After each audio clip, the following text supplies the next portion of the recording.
Hola, Pastor Manuel, soy de Chile y estoy muy feliz siguiendo todas sus predicas y enseñanzas. Me han ayudado mucho y doy gracias a Dios por eso y por usted. Dios lo bendiga y guarde por siempre. Gracias, hermano Manolo, su predica es muy hermoso. Yo escucho desde Perú, de apartamento de Ancahuaraz, que nuestro Señor Jesucristo, que te proteja con su manto sagrado, que le cubra muchas bendiciones. Soy tu fans. Gloria a Dios por tanta enseñanza. Pastor, lo bendigo infinitamente a Ud y a toda su familia y toda la congregación física y virtual. Que nuestro Eterno los siga guiando por su precioso camino. Me he topado con gente que me hablan, gente incluso fuera de la iglesia, que me hablan acerca de que, aunque no vienen aquí, aunque no van a ninguna iglesia, presumen de la gran fe que tienen. O sea, a veces hablo con algún vecino, con alguna persona de aquí del barrio, y me dice, no, yo no voy a la iglesia por esto, no soy practicante, pero soy creyente y tengo mucha fe en Dios. ¿Conocen ustedes alguna persona así? Alguna persona que te dice, mira, yo la verdad es que yo de iglesia no quiero ni la tuya, ni la mía, ni ninguna, pero soy un creyente, yo tengo mucha fe. Y después me ha pasado que hablando con esas personas que presumen y que alardean de tener una gran fe, cuando les escucho hablar y me cuentan su vida, yo digo, Señor, pues es una vida llena de problemas, de tragedias, de líos, que si el marido, que si la mujer, que si los hijos, que si... Bueno, y yo digo, Dios mío, pero algo tiene que haber cuando una persona dice que tiene fe, se considera creyente, pero la vida no le... como que no le van en la vida las cosas como deberían de irle, ¿no? Entonces, orando al Señor, encontré un pasaje que nos pueda ayudar a todos cuando nos encontramos con alguna persona que nos dice que tiene mucha fe, que se denomina creyente, pero tú sabes que la vida de esa mujer, de ese matrimonio, de esa familia, no es una vida bendecida, no es una vida atractiva en ningún aspecto, sino que es una vida que tú dices, Dios mío, pues si esto es tener fe, vivan los ateos, como dijo el otro, ¿no? Entonces hay un pasaje muy interesante que está ahí en la Biblia y yo lo quiero compartir con ustedes y justamente me he dado cuenta que solo lo que vamos a leer esta noche, solo lo podemos leer en Lucas, capítulo 17. No hay en ninguna otra parte de los evangelios este relato bíblico. Hay otros, pero este no. Solamente en Lucas capítulo 17, a partir del versículo 11, encontramos la historia de una sanidad a distancia. Claro, esto nos tiene que motivar muchísimo a nosotros, porque el Señor no solamente sanaba haciendo actos de presencia o tocando a una persona enferma en un momento determinado, sino que sanaba a distancia, sin necesidad de que el enfermo se acercara a Él o que Él se acercara al enfermo, sin necesidad de tocarlo, sin necesidad de imponerle las manos y bendecirlo, sin necesidad de eso. Se producían también en momentos puntuales sanidades y milagros extraordinarios. Lucas 17, versículo 11, nos habla de la historia de 10 hombres que tenían un problema en común. Seguramente eran de diferentes nacionalidades, de diferentes extractos sociales, pero todos tenían un problema en común. Y dice la historia que Jesús iba a Jerusalén y estaba pasando entre Samaria y Galilea. Y al entrar en una aldea le salieron al encuentro 10 hombres leprosos, los cuales se pararon de lejos y alzaron la voz diciendo, Jesús, Maestro, ten misericordia de nosotros. Cuando él los vio, les dijo, id, mostraos a los sacerdotes. Y aconteció que mientras iban, fueron limpiados. Entonces uno de ellos, viendo que había sido sanado, volvió glorificando a Dios a gran voz. Versículo 16. Se postró rostro en tierra a sus pies, dándole gracias, y este era samaritano. Respondiendo Jesús le dijo, ¿no son 10 los que fueron limpiados, y los 9, dónde están? No hubo quien volviese y diese gloria a Dios, sino este extranjero. Y le dijo, levántate, vete, tu fe te ha salvado. ¿Cuántos dicen amén? Vamos a orar un momentito y pedir que el Señor nos ayude a extraer verdades que contiene este pasaje lecciones que pueden ser aplicadas a nuestro diario vivir y que podamos salir de aquí con las ideas claras y podamos salir de este lugar esta tarde dándole gloria a Dios. Señor, te damos muchas gracias por este privilegio, esta nueva oportunidad que nos brindas de estar aquí reunidos. Te pedimos, Señor, de una forma especial que ahora que vamos a escudriñar tu palabra, tú ilumines nuestro corazón, nuestra mente, nuestro entendimiento, para que podamos, Señor, disfrutar del estudio de tus sagradas Escrituras y podamos aprender los principios que nos van a ayudar a vivir vidas victoriosas, vidas bendecidas, y que podamos caminar según el diseño, según el propósito tuyo en nuestra vida. Bendícenos y dirígenos en este tiempo de estudio de tu palabra, Señor. Te lo pedimos unánimemente en esta tarde, en el nombre bendito de Jesús. Amén y amén. Nadie puede dudar de que estos 10 hombres tenían fe. Nadie puede dudar de eso. Los leprosos no podían vivir en comunidad.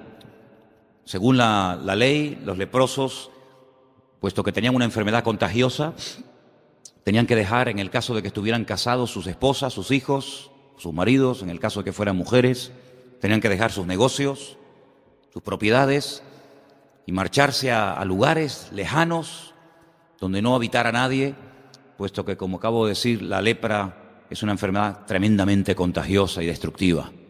Eran personas evidentemente sin ninguna esperanza. Ellos sabían que con el tiempo no iban a ir a mejor, sino al contrario, iban a terminar muriendo de aquella terrible enfermedad. Una enfermedad que la primera constancia, el primer ejemplo que tenemos en la Biblia de una persona leprosa, curiosamente fue una mujer. Una mujer que por hablar mal de su hermano, de Moisés, quedó leprosa durante varios días. Y la Biblia dice que todo el pueblo estuvo detenido sin poder avanzar en rumbo a la tierra prometida porque estaban esperando a que ella fuera sanada. Y fue sanada porque dice la Biblia que reconoció su pecado y el Señor la restauró y pudieron seguir avanzando. Así que ese es el primer ejemplo bíblico que tenemos de una persona que quedó leprosa. Por eso los judíos siempre asocian toda enfermedad de la piel, toda enfermedad que tenga que ver con la piel o con cuestión de la lepra, con el hablar mal, con el criticar, con el juzgar, con el quejarse, con el murmurar. Siempre en la mentalidad, en la cultura judía, toda enfermedad que tiene que ver con la piel siempre la asocian con una forma destructiva o negativa de hablar. Así como cada enfermedad tiene, digamos, el sentido, hay 5 sentidos y cada enfermedad tiene un sentido que a través de la mala utilización de ese sentido pueden venir ciertas y determinadas enfermedades. En la Biblia se relaciona el hablar mal con enfermedades cutáneas, con enfermedades de la piel, incluso la lepra. Y estos 10 hombres vivían una vida triste, una vida en la que sabían que nunca más volverían otra vez a vivir una vida normal, a dedicarse a sus negocios, a sus empresas, a la pesca, a la agricultura, a la ganadería, o a tener comunión con sus amistades o familiares. Ellos sabían que eso se acabó. No había remedio. Puede ser que una persona que contrajera la lepra fuera una persona moralmente buena, religiosa, pero ellos sabían perfectamente que ni siquiera la religión judía, el judaísmo, iba a poder restaurar la piel, iba a poder restaurar su enfermedad. Ni siquiera con dinero, ya que no se podía con la religión, bueno, pues con dinero, el mejor médico, tampoco. En aquellos tiempos la lepra era una enfermedad, ya digo, totalmente incurable. Tenían que salir de las ciudades y esperar lentamente que sus cuerpos se fueran deteriorando hasta llegar a la muerte. Pero se la jugaron. Bajaron de esas montañas, de esas cuevas, de esos lugares donde estaban escondidos y se la jugaron entrando a un pueblecito, a una pequeña aldea por donde Jesús en ese momento estaba pasando. Probablemente ellos tenían información o lo habían seguido de lejos y sabían que en aquel lugar podían acercarse a él y pedirle clemencia, pedirle misericordia, un milagro. Y dice la Biblia que esta gente bajó de ese lugar donde se encontraban y de lejos se pararon y le dijeron al Señor: Jesús, Maestro, ten misericordia de nosotros. Ahora, lo curioso de este milagro es que vemos gente que tiene fe, gente que claman correctamente al Señor, con humildad, gente que se juega la vida. Si los encontraban allí, los podían matar a pedradas, porque nadie iba a correr el riesgo de contraer la enfermedad por culpa de estos leprosos que se habían escapado del lugar donde tenían que estar viviendo. Demostraron valor, demostraron una fe tremenda en el Señor. Pero hay un ingrediente en este milagro que es el que a mí me ha llamado poderosamente la atención. Porque ejemplos de fe tenemos miles en la Biblia. Pero ¿de qué sirve tener una fe tremenda en el Señor si luego no somos creyentes obedientes? ¿De qué sirve tener una fe y las ideas claras en cuanto a la existencia de Dios, en cuanto a la inspiración de las Escrituras, en cuanto al cielo, en cuanto al infierno, en cuanto a la obra de Cristo, su muerte, su resurrección, su segunda venida? Si todo eso lo sabemos y lo tenemos claro, pero luego nuestra vida no es una vida caracterizada por la obediencia, ¿de qué sirve? ¿De qué nos sirve? Encontramos en la Biblia muchas personas que creían en Dios. Encontramos en la Biblia personas que adoraban al Dios vivo y verdadero, no eran gente idólatra, pero que luego no hacían caso a lo que el Señor les decía. Me viene a la mente la palabra cuando un día el Señor les dijo a sus discípulos: ¿ustedes verdaderamente queréis ser mis amigos? Pues si ustedes quieren ser mis amigos, yo les voy a decir el único requisito que yo le pido a los que quieren tener amistad conmigo: guardad y cumplid mis mandamientos. Punto. Y Juan escribe años más tarde en una de sus cartas y dice que los mandamientos del Señor no tienen que ser gravosos, es decir, no nos tiene que costar una barbaridad cumplirlos, porque si le amamos, pues para nosotros debería ser un deleite cumplir con sus mandamientos y no ser una pesada carga que parece que aquello más que una bendición es una penitencia, es un castigo. Entonces vemos en estos hombres que sí, tenían mucha fe, pero hay un momento en el que el Señor les dice que hagan algo fuera de toda lógica. Volvamos otra vez al texto. Cuando ellos alzan la voz en el versículo 13 y piden al Maestro, piden al Señor misericordia, dice que el Señor les dice: id y mostraos a los sacerdotes. Ahora, esto de la lepra es algo muy amplio. Nos faltaría mucho tiempo para estudiar en detalle cuáles eran los síntomas. ¿Por qué un sacerdote, que eran los que examinaban a la gente del pueblo, tomaba la decisión y declaraba: tienes que irte del pueblo? La Biblia nos detalla qué color, qué tamaño tenían las llagas, las heridas, qué síntomas presentaban. Y en el supuesto caso, porque la ley también hablaba de que en el supuesto caso de que esta enfermedad remitiera y quedaran sanados, pues había todo un ritual enorme, que ya me acuerdo que un día lo compartí aquí en la iglesia, de todo lo que tenía que hacer un hombre o una mujer cuando supuestamente se creía y se le declaraba sano. Entraba en un periodo de cuarentena, tenía que cortarse todos los pelos de su cuerpo, las cejas, la barba, el bigote, las pestañas, y todo eso tiene una razón de ser. Tenía que hacer una serie de sacrificios, en fin, un ritual muy interesante, pero vamos, que no viene al cuento ahora. Pero lo que sí quiero destacar es que eran los sacerdotes del pueblo de Israel los que te declaraban enfermo o los que te declaraban sano. Si te declaraban enfermo, amigo, tienes que irte inmediatamente. No puedes posponer esto para el año que viene, porque cuanto más tiempo tardemos en tomar, peor nos puede ir a todos. En el supuesto caso de que ellos te declararan sano, tenías que entrar en un periodo de tratamiento y confirmar efectivamente que aquello había sido un auténtico milagro.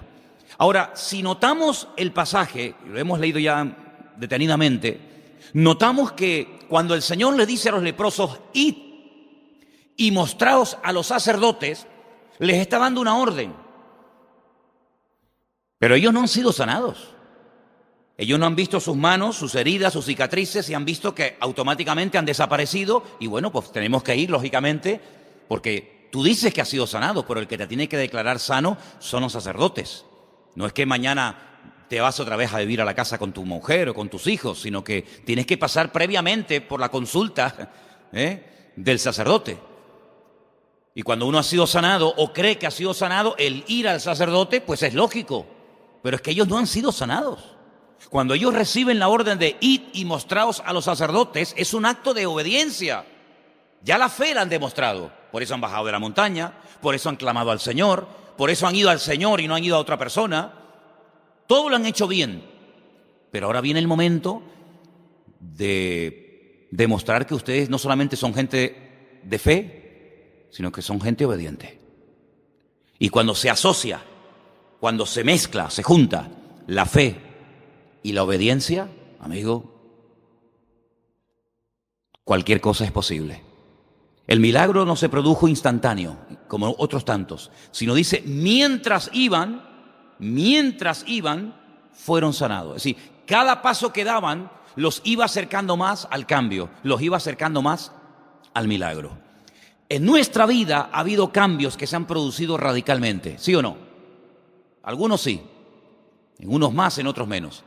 Pero en nuestra vida ha habido cosas que las hemos dejado radicalmente, de la noche a la mañana. Pero todos estamos en un proceso, todos, absolutamente. Yo creo que tenemos que aprender mucho todavía. Tenemos que aprender a orar mejor. No somos una iglesia fuerte en oración. Sí, oramos, pero no somos una iglesia fuerte en oración. Sí, alabamos, cantamos al Señor, pero aquí hay mucha gente todavía que no sabe adorar a Dios. Y eso es evidente. Y tenemos que por lo menos reconocerlo. Para poder crecer y aprender hay que reconocer. Si no, no somos una iglesia misionera. No tenemos obreros que hayan salido, matrimonios, jóvenes, gente que haya salido de esta iglesia para otros países a abrir campos de misioneros. No somos una iglesia misionera. No somos una iglesia rica económicamente hablando. Somos una iglesia que vamos ahí dependiendo del Señor el día a día, ¿verdad? Hay muchas cosas que tenemos que aprender. Hay mucho camino que tenemos que recorrer. Pero en ese camino se va creciendo no solamente con fe, sino con obediencia. Porque si esta gente tenía mucha fe, pero se hubieran planteado, se hubieran mirado a las caras, hubieran dicho, oye, ¿y para qué vamos a ir a Jerusalén? ¿Para qué vamos a hacer este largo viaje? Pero si es que no ha pasado nada. Mírate las manos, mírate la cara, mírate el cuerpo, mírame yo cómo estoy, si aquí no ha pasado nada. Esto es un disparate, esto es una locura, ir a Jerusalén a mostrarnos a los sacerdotes, ¿a qué? Pero en ningún momento encuentras peros. Y una vez prediqué aquí, no sé si ustedes se acordarán, un mensaje que se llamaba los peros que hay en la Biblia, que hay un montón. Has trabajado, has sufrido, has probado a los que se dicen ser apóstoles, a las habéis hallado mentirosos, pero tengo contra ti que has dejado tu primer amor. Hay un montón de peros en la Biblia, pero en esta historia ni uno.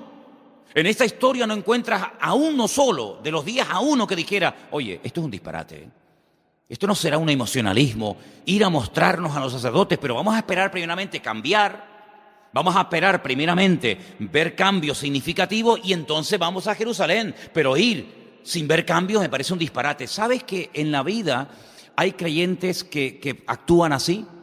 Vamos primeramente a ver y luego vamos a actuar. Y el Señor Jesucristo una vez dijo una palabra muy interesante cuando Él dijo, bienaventurados los que creyeron sin necesidad de haber visto previamente.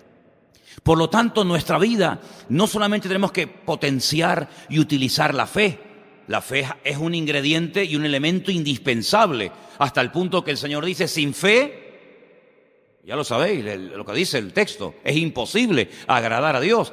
Pero no nos olvidemos de que mejor que ciertos y determinados sacrificios, mejor que ciertas y determinadas acciones, pues dice el Señor, mejor que todo eso es la obediencia.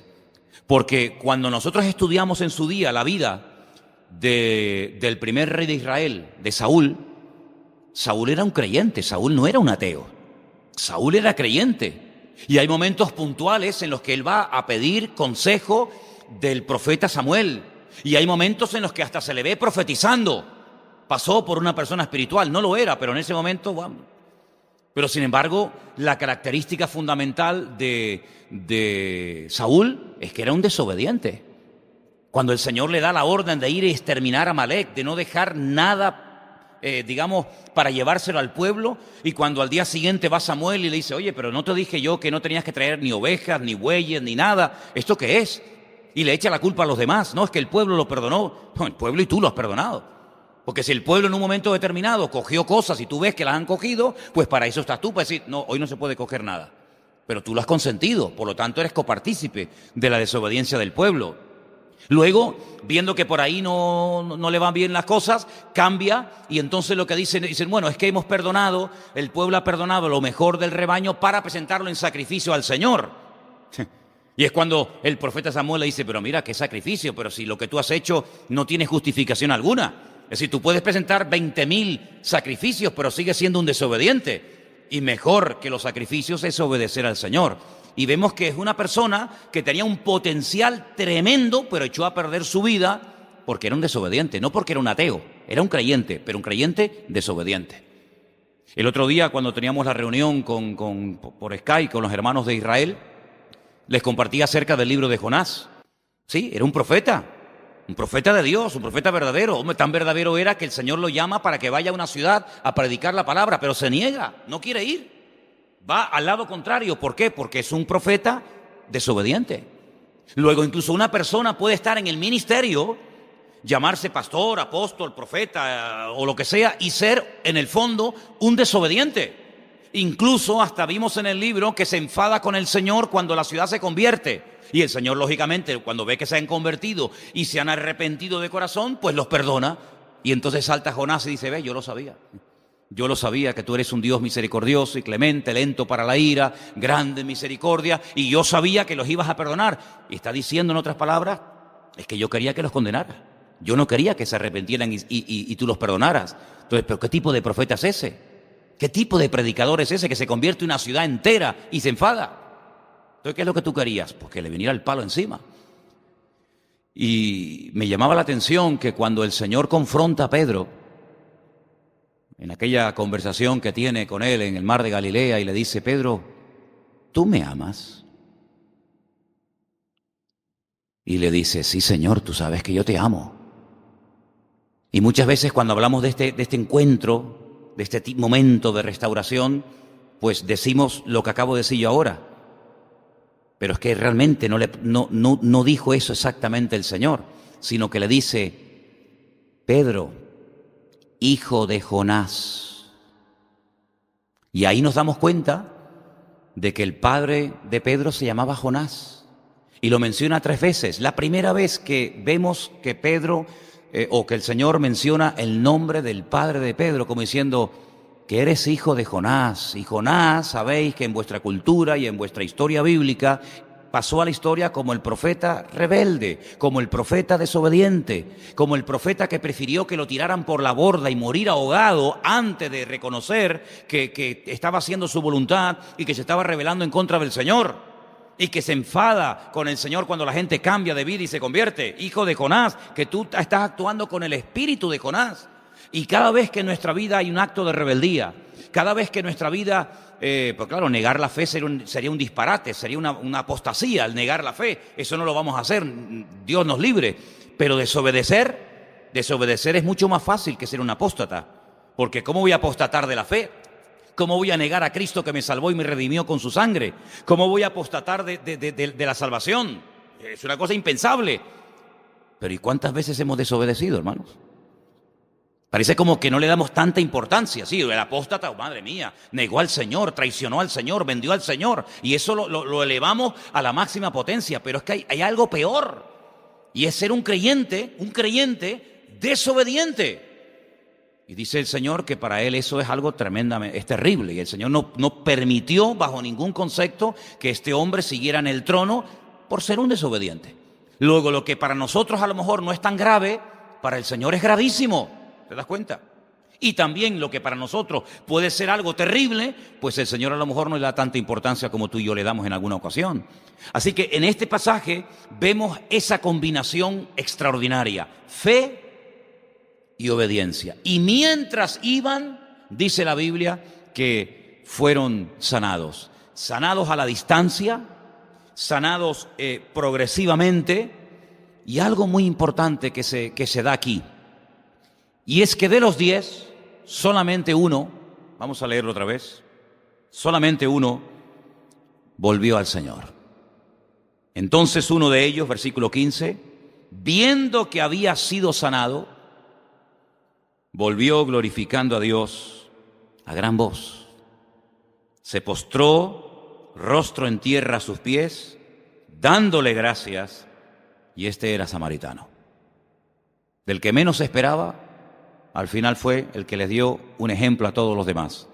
Jesús entonces le dice: ¿no son 10 los que fueron limpiados? ¿Te das cuenta cómo el Señor esperaba que vinieran los 10? ¿Y los 9 dónde están? ¿No hubo quien volviese y diese gloria a Dios, sino este extranjero? Y le dijo: levántate, vete, tu fe te ha salvado. Qué tremendo, ¿no? Cuando recibimos contestación a una oración, Cuando pedimos que el Señor nos guarde en un viaje y regresamos del viaje. O cuando le pedimos al Señor que nos guarde en la carretera y nos guardó. O cuando le pedimos al Señor que nos supliera aquella necesidad, o que se abriera aquella puerta, o que nos llamara aquella persona, o que ocurriera tal circunstancia, después nos paramos y decimos, oye, se lo pedimos al Señor, pero no le hemos dado gracias. Creo que les conté que este verano, cuando estuvimos de vacaciones en la península, fuimos un día, Elena y yo, a Portugal. Y allí perdí el móvil. En la frontera entre España y Portugal hay un pueblo donde hay unas murallas muy bonitas y está siempre lleno de gente. Van muchísimos turistas a pasear y hay muchos restaurantes y la gente va a comprar cosas. Y allí se me perdió el móvil.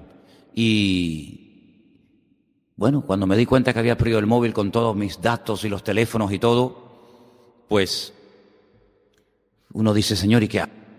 Allí oramos una oración tremenda y el teléfono apareció, ¿sabes? Volvimos otra vez a Portugal, volvimos otra vez y entrando por ese pueblecito donde estaba lleno de gente, pues resulta que un chico me llama a lo lejos y creo que oyó algo de la conversación de que estaba buscando un móvil y me localizó y me lo entregó.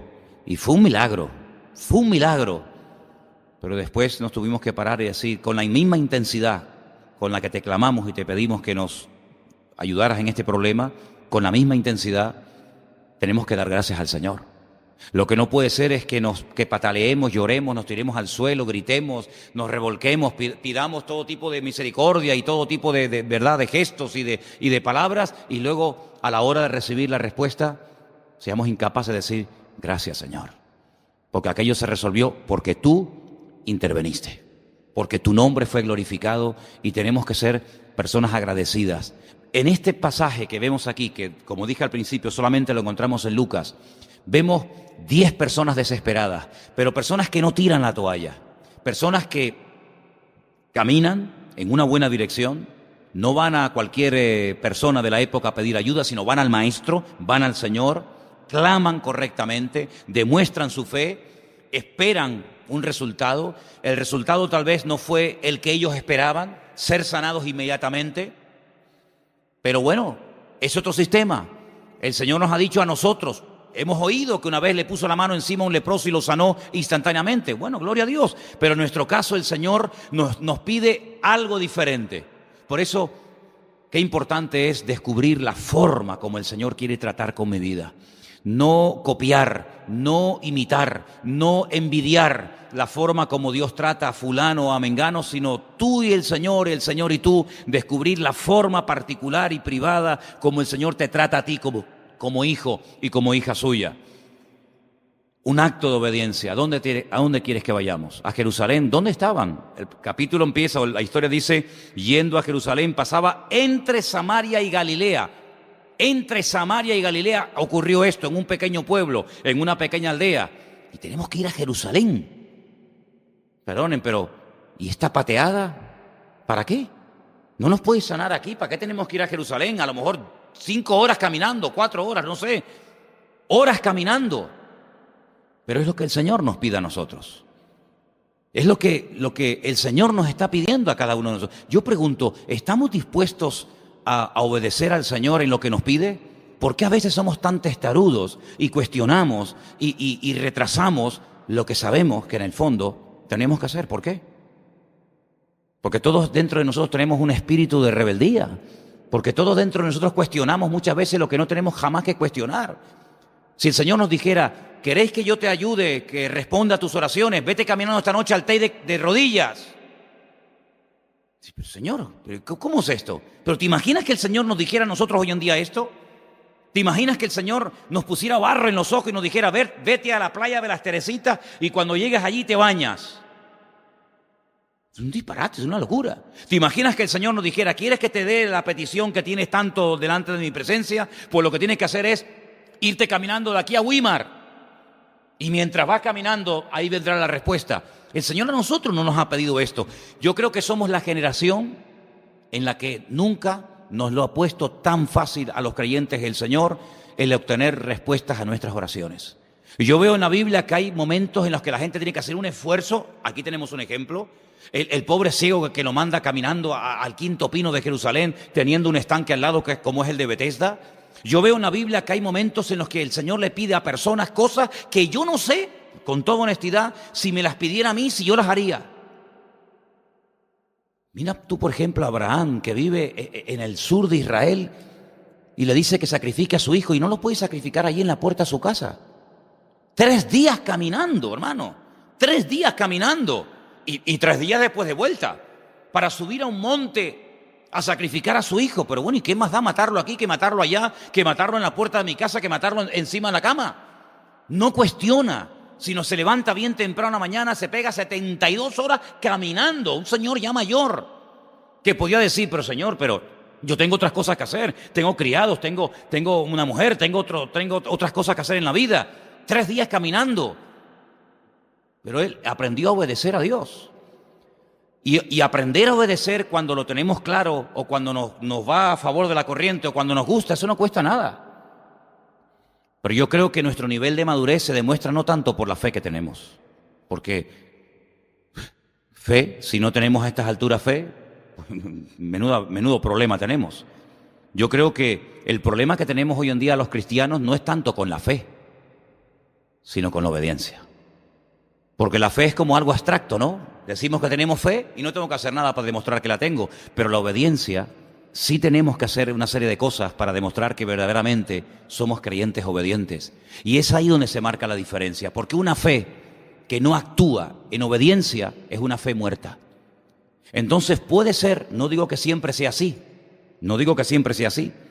pero no puede ser que hay cosas en nuestra vida que aún no se han resuelto, respuestas a oraciones que aún no han sido contestadas, porque sí, tenemos fe, se lo hemos pedido al Señor, pero no estamos actuando como el Señor nos pide que actuemos. Entonces no detengamos bendiciones de Dios para nuestra vida por nuestra falta de obediencia al Señor, porque la obediencia es lo que marca la diferencia. Cuando el Señor ve que estamos dispuestos al esfuerzo, dispuestos al sacrificio, y yo me pregunto, ¿hasta qué punto nosotros estaríamos dispuestos a sacrificarnos por su obra? ¿Hasta dónde seríamos capaces de llegar? ¿Hasta dónde seríamos capaces de esforzarnos? ¿Hasta dónde seríamos capaces de aguantar, de obedecer y de ir en actos de obediencia? ¿Hasta dónde? Cada uno de nosotros evidentemente es un mundo, no hay dos iguales, eso está más claro que el agua. Esto es como los hijos, puedes tener 20 y los 20 son diferentes. En las ovejas pasa lo mismo, en las iglesias pasa lo mismo, no hay 2 creyentes iguales. No hay 2 creyentes, aunque lleven toda la vida en la misma iglesia, con el mismo pastor, en la escuela dominical, en los jóvenes, pero no hay 2 creyentes iguales. ¿Hasta qué punto nosotros estaríamos hoy dispuestos a esforzarnos y a sacrificarnos por la obra del Señor? ¿Hasta qué punto? Bueno, pues es ahí donde yo creo que tenemos que madurar. Porque si yo les pregunto, hermano, ¿ustedes tienen fe? ¿Qué responderían ustedes? Sería bueno que me respondieran. ¿Qué tal está el tema de la fe? ¿Verdad que no hay problema? Claro, ¿quién va a tener problemas con la fe? Además, ¿quién sabe cuánta tienes o cuánta no tienes? Y eso es una cosa que solamente ve el Señor. Pero ¿y la obediencia? Hermano, que mañana hay que venir a pintar a la iglesia. Ay, amigo, ¿y por qué tengo que ir yo? Hermano, mire, que mañana hay que hacer tal cosa. Mire, hermano, que tenemos que echar una mano para tirar esto para adelante. Mire, hermano, que tenemos... Ay, amigo, es que es ahí, es que la fe y el cantar, gloria a Dios, y cada uno con la suya, y no pasa nada. Pero es en los actos, es en las acciones, es en el esfuerzo. Y quiero solamente terminar diciendo algo. Cuando el apóstol Pablo dejó de pastorear la iglesia de Éfeso, que ya sé que era complicada, una iglesia muy grande, una iglesia, fíjate tú lo que te voy a decir ahora. El día de la despedida, después de 2 años de arduo trabajo en la iglesia de Éfeso, dice Pablo algo así tremendo. Imagínate si yo lo dijera hoy, imagínate. Hermano, yo sé que después de mi partida entrarán en este rebaño, en esta congregación, lobos rapaces que no perdonarán al rebaño. Bueno, se entiende, no está pastor, no está Pablo, seguramente algunos aprovecharán el vacío para meterse, no, pero espérate, es que hay más. Dice, y también sé que después de mi partida, de entre vosotros, no de fuera, de entre vosotros, se levantarán lobos rapaces que no perdonarán al rebaño. Madre mía, menudo futuro. Y ahora dice Timoteo, y ahora yo me voy, pero tú te quedas. Y él ha escuchado el mensaje de despedida. Pobrecito Timoteo. Timoteo habrá dicho, hoy no puedes dejar a Tito, no puedes dejar a Silas, me tienes que dejar a mí a bailar con la más fea, ¿eh? Claro, el pobre Timoteo se enferma del estómago al poco tiempo, eso es normal. Los nervios, al poco tiempo lo empiezan a menospreciar, al poco tiempo lo empiezan a infravalorar, tú eres muy joven, tú no tienes experiencia, tú no sirves para nada, y seguramente le habrá dicho a Pablo, Pablo, sácame de aquí, que mira que me van a comer esta gente, mira que no sé qué, que no me valoran, que si soy muy joven, que si soy muy debilucho, que si no sé qué, y Pablo le escribe una carta y que le dice, esfuérzate, amigo, pelea, lucha, echa mano de la vida eterna. Aviva el fuego del don de Dios que está en ti. Evita discusiones y problemas, evita todas esas cuestiones. Tú cumple con tu ministerio, predica con ganas y sin ganas. Eso es lo que significa tiempo y fuera de tiempo. Y no le da ni una rendija de posibilidad para decir, bueno, aleluya, me salgo de aquí corriendo. Sino que le dice, esfuérzate, pelea, lucha. Timoteo, hombre de fe. Pablo estaba orgulloso de él. Pero tienes que demostrar tu fe, amigo. ¿Y cómo tienes que demostrar tu fe? Aguantando. Y tienes que demostrar tu fe con el esfuerzo y con el sacrificio. Hasta ahora no has demostrado nada. ¿Qué vas a demostrar? Si el que predica, el que comparte, el que abre la obra, el que se lleva los palos, al que meten en la cárcel, al que apalean, al que escupen, al que apedrean es a mí, siempre es al mismo. Pero ahora te toca a ti, y ahora te toca a ti coger el testigo. Yo ya estoy pronto, dice Pablo, el tiempo de mi partida está cercano, pero ahora eres tú el que tienes que pelear y luchar y batallar y dice, y lucha legítimamente, y pone el ejemplo del atleta, y pone el ejemplo del agricultor, etcétera. En otras palabras, la fe se demuestra con los hechos. Las palabras no sirven de nada. Y hay momentos en los que cuando una iglesia empieza, pues sí, todo el mundo habla y todo el mundo propone y todo el mundo sugiere, y eso está muy bonito y está muy bien, pero con el paso del tiempo una iglesia que madura, una iglesia que crece y una iglesia que avanza, no es la iglesia que habla tanto, sino que hace más de lo que habla. Y yo creo que nosotros, queridos hermanos, hemos llegado ya a un punto en nuestra vida particular, ministerial y como congregación en la que tenemos que darnos cuenta de que la fe lo tenemos superado. No es que tengamos una fe a prueba de bomba, ni seamos un experto en fe, no tenemos una fe, pues como tiene que estar, bien, pero lo que tenemos que trabajar más es en nuestra obediencia, en nuestro esfuerzo, en nuestro sacrificio. La obra del Señor tiene que ser una prioridad, no algo secundario. No podemos venir de excursión a la iglesia, tiene que ser una prioridad. Investigar, oye, ¿cómo está la obra? ¿Qué le hace falta? ¿Qué no le hace falta? Hay gente que nunca pregunta nada, ¿me entiendes?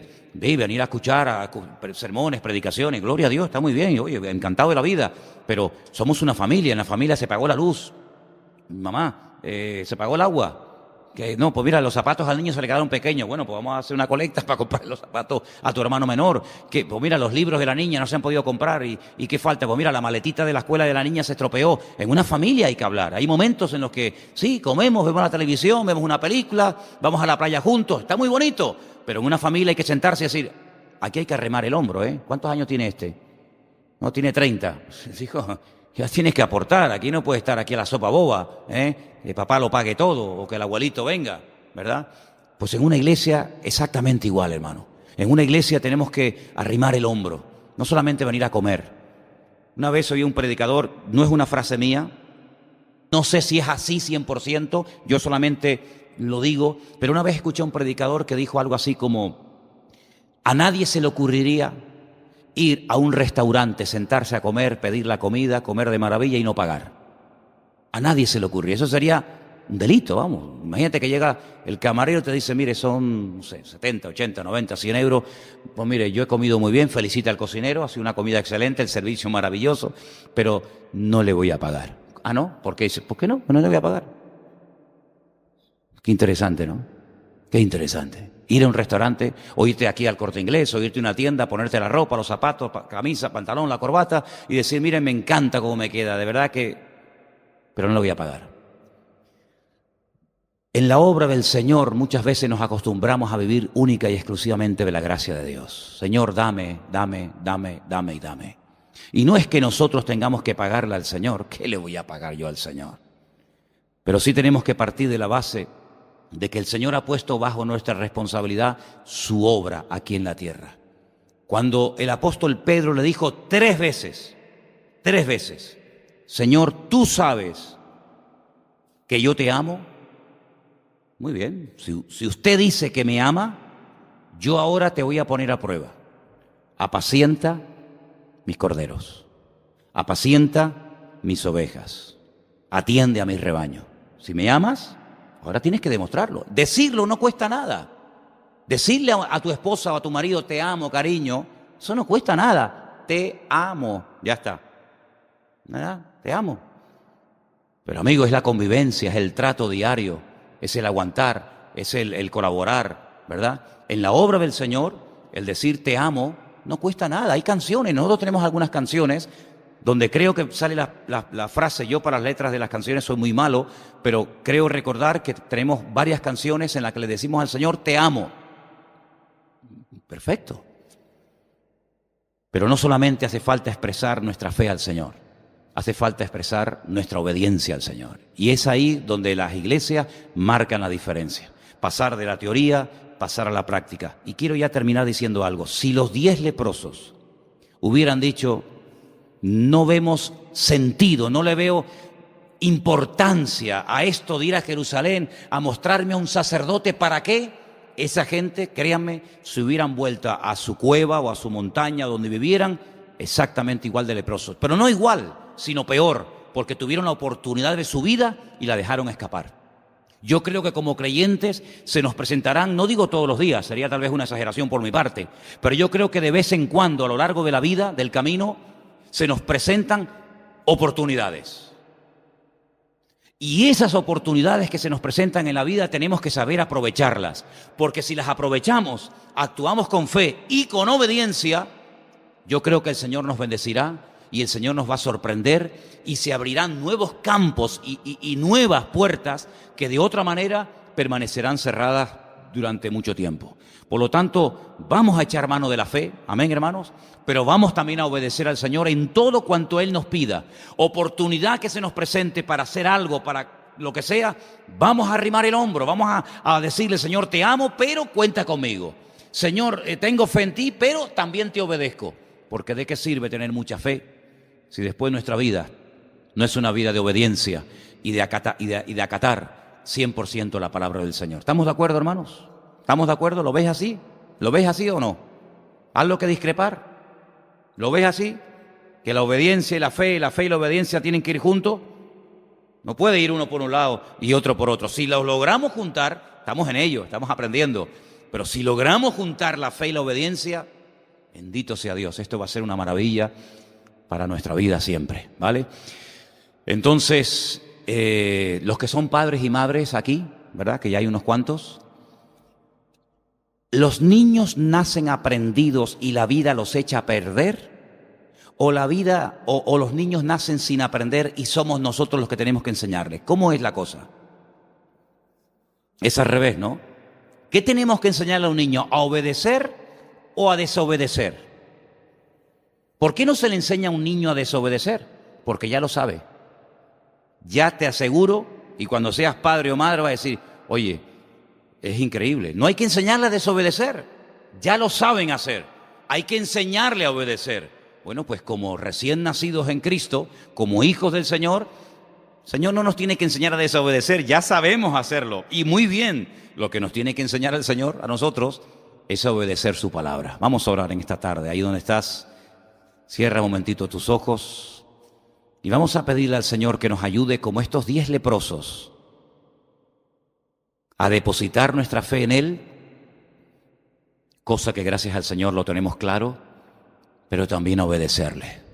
Y habrá momentos en la vida en los que el Señor nos pondrá a prueba, no tanto en la fe, sino en la obediencia. ¿Qué vamos a hacer con lo que sabemos que tenemos que hacer?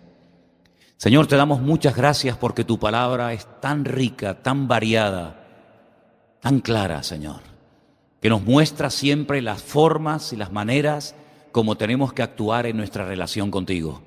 Gracias porque la fe que tenemos tú nos la diste, es un don, es un regalo que tú le has dado al ser humano. Y tenemos que crecer en la fe, claro que sí, Señor, lo sabemos. Pero también queremos pedirte esta tarde que nos ayudes a ser un pueblo obediente, sumiso a la voluntad de Dios, a la palabra de Dios. Que nunca cuestionemos tus órdenes, tus mandamientos, sino que demostremos nuestro amor y nuestra fe a través de la obediencia, acatando tu palabra, poniéndola en práctica en nuestra vida. Ayúdanos, Señor, a poder unir la fe y la obediencia para poder ver tu gloria en nuestra vida. Y te pedimos, Señor, que arranques de nosotros todo espíritu de desobediencia, de rebeldía, para que nunca esas actitudes sean la tónica o lo normal en nuestra vida, sino todo lo contrario. Ayúdanos a ser obedientes y sumisos a ti, a tu palabra.